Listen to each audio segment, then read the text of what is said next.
Shalom, saudara yang dikasihi Tuhan Yesus Kristus. Hari ini kita memasuki bilangan pasal 26 yang berisi sensus kedua bangsa Israel. Sekilas, pasal ini tampak seperti daftar nama dan angka yang panjang. Namun di balik daftar itu ada pesan rohani yang sangat penting.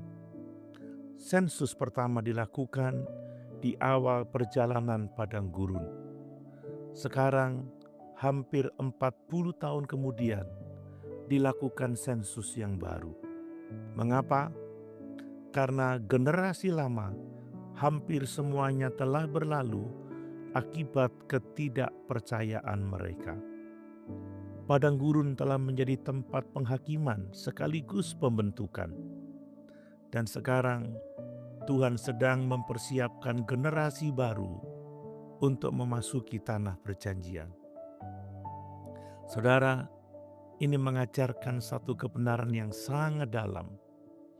Manusia bisa gagal dan generasi bisa berlalu, tetapi rencana Tuhan tetap berjalan. Ketika kita membaca angka-angka itu, kita sedang melihat bukti kesetiaan Tuhan. Ya, ada kematian. Ya, ada penghakiman. Ya, ada kehilangan. Tetapi bangsa itu tetap ada. Mengapa? Karena Tuhan tetap memelihara umat-Nya. Saudara, bayangkan perjalanan mereka puluhan tahun di padang gurun. Krisis demi krisis, pemberontakan, peperangan, kelaparan, kelelahan. Namun Tuhan tidak membiarkan umat-Nya lenyap. Ini mengingatkan kita bahwa kesetiaan Tuhan lebih besar daripada kelemahan manusia.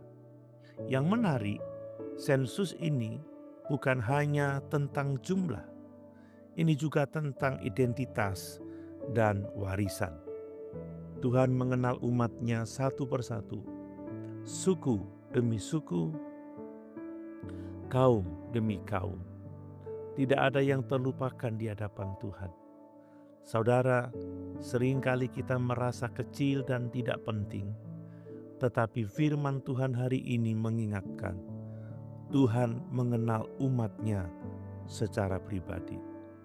Ia bukan hanya Allah atas masa. Ia adalah Allah yang mengenal nama, pergumulan, dan perjalanan setiap anak-Nya.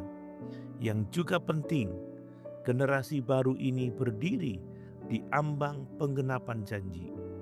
Generasi lama gagal masuk karena ketidakpercayaan, tetapi Tuhan membangkitkan generasi baru untuk melanjutkan perjalanan.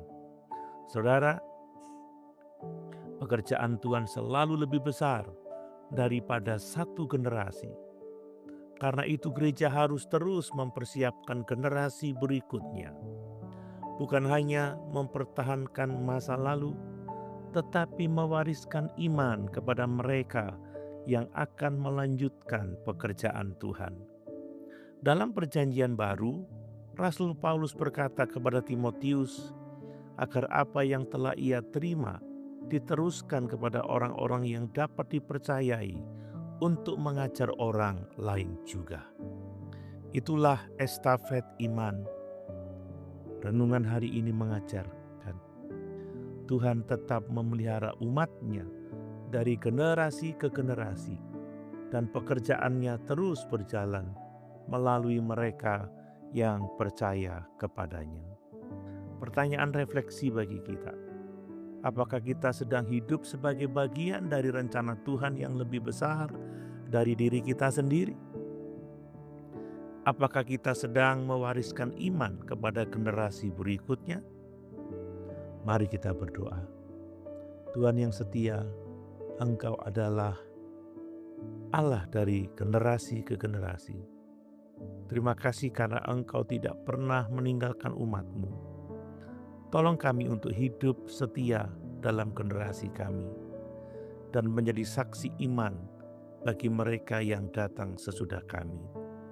Ajarlah kami untuk tidak hidup hanya bagi diri sendiri, tetapi bagi penggenapan rencana-Mu yang kekal.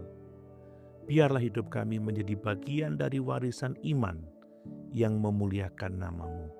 Di dalam nama Tuhan Yesus, kami berdoa. Amin.